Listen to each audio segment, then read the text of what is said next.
Unang-una sa lahat, no, Nanay Rose at saka Tatay Santiago, nakikiramay po kami sa pagpanaw ng inyong anak. Nangyari po ito noong May 24 lang, so halos isang linggo pa lang.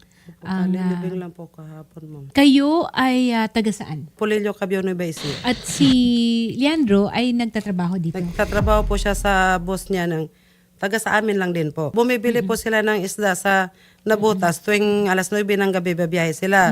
Pag 3 a.m. ng madaling araw, uwi na po sila ng Cabiao Dala at na i-deliver nila. na po nila sa Cabiao Market. Okay. Gaano katagal na si Leandro dyan? 1 year and 2 months, yun ang nakakaalam ko.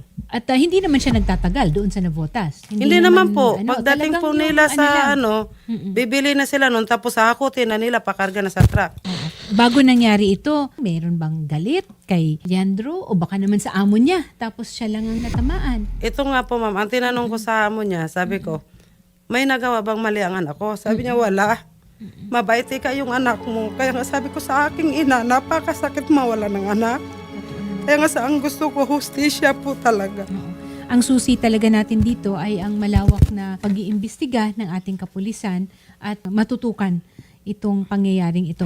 Police Major Dandy Ferriol Jr. Nandito po ang magulang nung biktima na si Leandro Dungaw. Meron po ba tayong developments tungkol po doon sa nangyari po sa insidente? Actually, tuloy-tuloy pa rin po yung conduct natin ng follow-up. And part po ng follow-up investigation natin, attorney, is yung backtracking and forward tracking ng mga CCTV footages. Within PSDA, dito po sa loob ng Navotas Fishport, hanggang po sa labas po, attorney, no, sa main entrance, kasi doon po allegedly lumabas yung riding in tandem natin.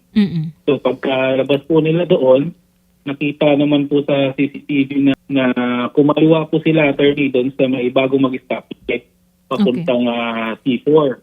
So may bridge. Lost track tayo, attorney, the meantime, dahil yung sinusundan po natin na iba pang mga CCTV cameras, particularly yung install po ng city government that time ay not functioning. Medyo malabo po kasi yung ibang kuha po, attorney, na footage, kaya hindi pa natin nakuha yung full identity po ng suspect. But attorney, kagagaling lang po ng tropa kanina, tinitignan po namin itong mga private establishment, attorney, baka may makuha po sila na Mas malinaw. na at least baka is makuhanan man lang. Kasi identified po natin yung description ng motor, which is yung Honda Click. Yung plaka na lang, attorney, yung sinusubukan natin mapa-enhance. Without naming names lang po, sir, meron po ba tayong mga nakausap or makakausap na mas makakapagbigay linaw tungkol sa pangyayari? Attorney, may mga na-interview na po, pero as of the moment, attorney, wala pa po sila actually maibigay na mas malinaw. Okay. Ngayon po, ang mas gusto po sana naming gawin, makausap din po sana yung mga kasama niya sa trabaho. Kasi, attorney, itong victim po natin ay hindi naman po permanente dito. No? Yes. Titignan kasi natin yung ibang angulo pa, attorney. No? Baka merong kagalit na within sa trabaho lang. Kasi kung dito, attorney, hindi rin po siya kasi kilala dito fully ng mga tao dito. Yung suspect po natin talaga is covered talaga kasi yung identity niya, attorney. Naka-helmet. Pero Yes dalawa po. sila, Yung angkas po, yun yung bumaril. Tama ba? Based on the Yes po, tandem po kasi sila, attorney. Oo. And then, based po sa initial na investigation ng investigator natin, nagbilang pa daw ng 3 bilang, 1, 2, 3 bago pinutukan. Inaano po natin ditong angulo is kilala po talaga itong victim natin, itong suspect. Kasi mukhang planado po yung pagkakagawa nila, attorney, no? Okay. Pagkapasok nila, Oo. ginawa lang nila yung crime and then lumabas din kaagad. Sir Aris, nandun po kayo sa area nung nangyari ito. Opo, tama po ako eh. Napansin nyo ba na lumalapit yung riding in tandem? Hindi ko po ganong pansin dahil panatag kami na wala naman kasalanan na nagagawa. Kaya yung pagkatrabaho namin na okay lang yan, na hindi kami Wala po kayang pangyayaring napag-initan kayo? ala naman po siguro dahil okay naman kaming katrabaho sa bait po talaga yung mga kasama ko na yan. May dala po ba kayong malaking amount na pera? Hindi na po malaki dahil pambili lang po ng isda. wala naman pong kinikilos na kakaiba itong si Leandro sa pagkapansin ninyo. Ay, wala po. Yan nga po yung, ano lang po yan, na siya po yung mabait. Tapos, tingiti lang. Pag di mo kinausap, di kikibo. Ganun po siya. Hindi rin marunong magbiro. Ganun.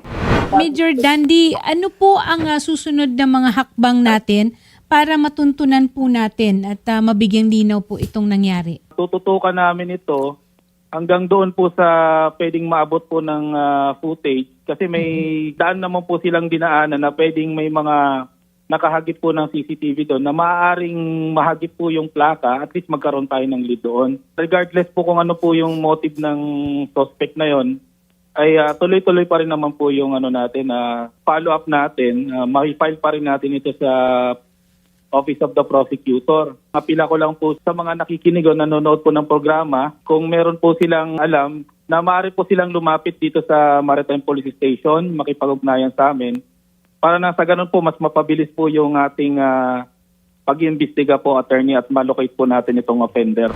Nay, Tay, kayo po ang humingi ng tulong sa kung sino man kaya ang nakakaalam. Magpanawagan po tayo. Yun nga po ang gusto kong mangyari. Mabigyan lang ng hustisya yung nagpatay sa anak ko. Mahirap tanggapin. Napakasakit mawala ng anak, lalo na bata pa. Napakabait pa yung anak ko na yan. Pag pinapagalitan ko yan, ngingitian lang ako, mama, wag ka nang magalit. Kaya napakaano sa bata na yan. May anak po yan, lalaki, 3 years old. Yun lang ang ko na sana mahuli yung nagpatay sa anak ko. Kung sino ka man nagpatay sa anak ko, magpakilala ka na. Sumuko ka na. Nang matahimik na ako dahil hindi kita titigal. Napakasakit sa akin bilang ina. Pangalawang anak ko pa, pinatay ninyo. Sana sumuko ka na. Major Dandy Ferriol, narinig po natin ang hinaing ng mga magulang. Hindi ko mailalarawan kung anong klaseng dalamhati po ang nasa puso ng nanay at tatay ni Leandro ngayon. At may iniwan pa pala na pamilya. Isa ang anak. No? 3 years 3 old years po. old. Para po dyan sa mga nasa Fishport Complex, no, sa Navotas, kung alam niyo po ang nangyari o may alam po kayo tungkol sa pangyayari, noong May 24, alas 2 ng madaling araw ito.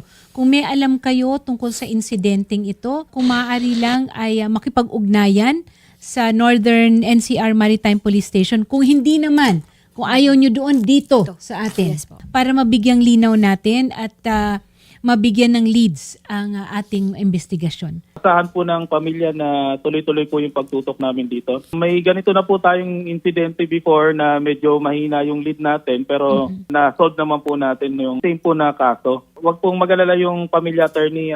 Ako po mismo bilang the station chief ay tututukan po namin ito. Maraming salamat. Police Major Dandy Ferriol Jr., ang Chief of Police ng Northern NCR Maritime Police Station. At si Sir Aris naman, yung ating isang key informant, no? Makipag-coordinate po kami sa inyo off-air Yes, para po, kung ano man ang maaayos natin na pakikipagpanayam nila. Kasi minsan nasa pagtatanong akala nila wala silang alam.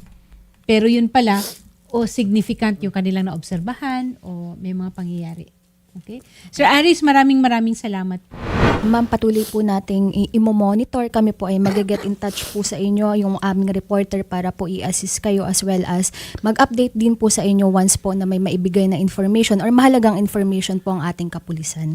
And again, taus-pusong pakikiramay po mula po kay Senator Raffy Tulfo sa pagkawala po ni Leandro Dungaw. Thank you. Maraming salamat po si Rappel Tulfo.